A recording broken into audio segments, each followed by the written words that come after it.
Qəzetdə təhqir olunmalarına və rəsmi Tehranın milli ayrı-seçkilik siyasətinə etiraz olaraq Təbriz şəhərində 10 minlərlə insanın keçirdiyi aksiyaya divan tutulması nəticəsində 20-yə yaxın azərbaycanlı həlak olub, yüzlərlə adam müxtəlif dərəcəli bədən xəsarəti alıb. Aksiya iştirakçıları azərbaycanlıların hüquqlarına hörmət olunmasını və qəzetin bağlanmasını tələb ediblər.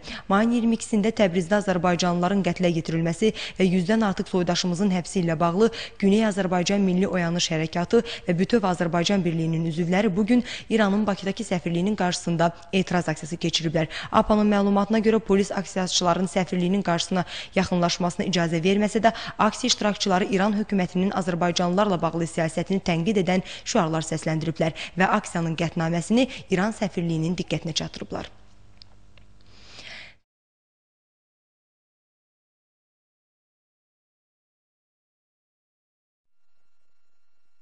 Qəzetdə təhqir olunmalarına və rəsmi Tehranın milli ayrı-seçkilik siyasətinə etiraz olaraq Təbriz şəhərində 10 minlərlə insanın keçirdiyi aksiyaya divan tutulması nəticəsində 20-yə yaxın azərbaycanlı həlak olub, yüzlərlə adam müxtəlif dərəcəli bədən xəsarəti alıb. Aksiya iştirakçıları azərbaycanlıların hüquqlarına hörmət olunmasını və qəzetin bağlanmasını tələb ediblər.